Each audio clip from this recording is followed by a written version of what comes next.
there's a difference between positive risks and negative risks. A positive risk is anything you do that enhances your future. A negative risk is anything you do that jeopardizes your future.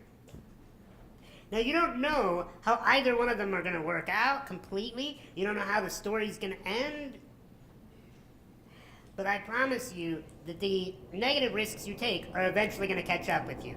They're eventually going to explode. It's like Russian roulette, you know? Putting one bullet in the chamber, spinning it, keep pulling the trigger, eventually it's going to go off. You keep taking positive risks, eventually something powerful. You plant enough seeds, eventually you're going to start to grow things. So I took a positive risk after I got out of college, and I was on a date. And we're in this movie theater, and she's sitting next to me watching this film. The movie ends, we go outside. There's this quaint cafe across the street. Actually, it was TGI Fridays, but it sounds a lot better that way. So I'm like, let's go. But now here's this one thing you don't know. What you didn't know is it's pouring down rain. Okay? We're talking big, fat Forrest Gump rain. And I look at this girl, and I say, all right, so let's go across the street. And she goes, Sean, if we go out there, we're gonna get wet. We don't have umbrellas. We'll get wet. Yes, that's how it works. You get wet when you go in the rain. What's the big deal? She said, Sean, she does the whole teenage eye roll thing, right? She wasn't a teenager, folks, okay? So she does the eye roll thing. She's tapping her foot, and she's like, Sean, I can't do this. And I said, why? What's the big deal? She said, if I go out there, I'm gonna get my hair wet. If my hair gets wet, people are going to look at me. I said, sweetie, you were standing, I think it was 25 at the time. I said, you were standing next to a 3-foot-tall, 25-year-old man in a wheelchair. They ain't looking at you. And she said, nope. So then what I did is I pulled out some solid game here. I know it's not the relationship category, but listen up. So I looked her deep in the eye.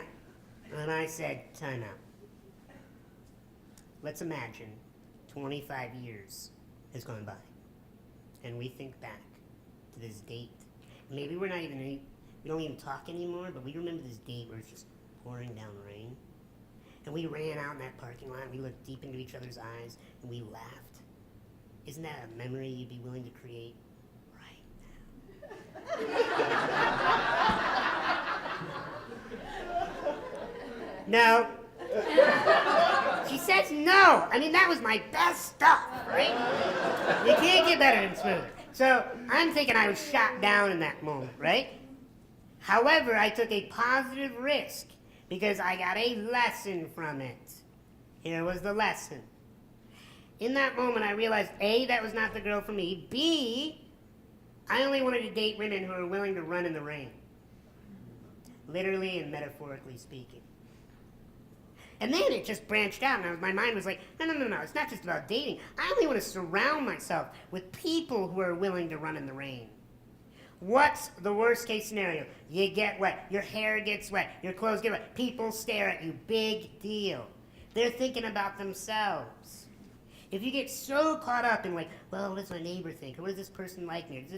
If you're so worried about looking over your shoulder your whole life, you're going to keep running into things. When people look backwards, look, when kids stare at me on bicycles, it's hilarious. Okay, because they see me, and then they're like, and then bam, right? I've seen them hit posts. I've seen them hit, parked cars. I'm not going to lie, it's one of my favorite parts of the day. Just going to say it, I'm just being honest. So, what does that tell you? Stop riding your bicycle looking backwards.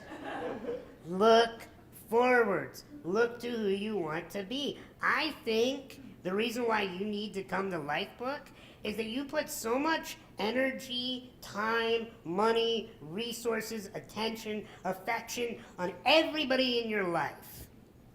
But you're somewhere low on that priority list. And that's got to change. And Lifebook is the ability for you to go, time out, 4 days. I'm going to take 4 days. And I'm going to put myself at the top of my priority list. I'm going to figure out who do I want to be in these 12 categories? What is most important to me? You know, and I've seen this before. People were like, well, I don't know if I have the time or the money or the energy. Look, you make the time, the money, and the energy for what's important to you. So are you important to you? Are you of a high priority? Do you want to make yourself a high priority?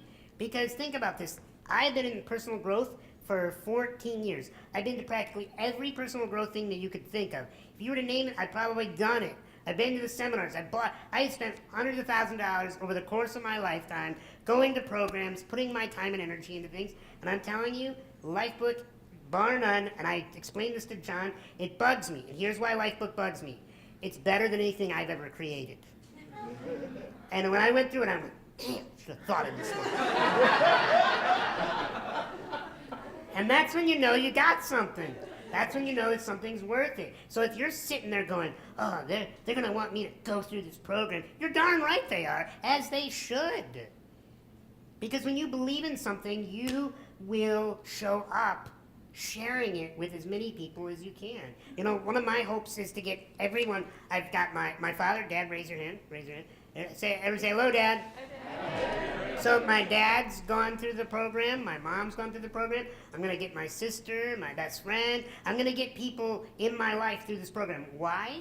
Because I want my life book. See, I think the Lifebook is a little big, okay? They give you this huge thing. It weighs more than me, not cool. So this is what they also give you. They give you this little thumb drive that has your file on it. And this is who I want to be and who I am becoming. If you're not putting your energy into growing, you're putting your energy into perishing. If your health is not a priority in your life, Lifebook will help you with that. Your relationships, your intelligence, whatever it is. This program leaves no stone unturned. And that's why you need to put this as a high priority. Because I'm going to leave you with this last quote. Greatness calls us all. Write this down, folks. Greatness calls us all. Most people send it to voicemail. Thank you very much. Wow.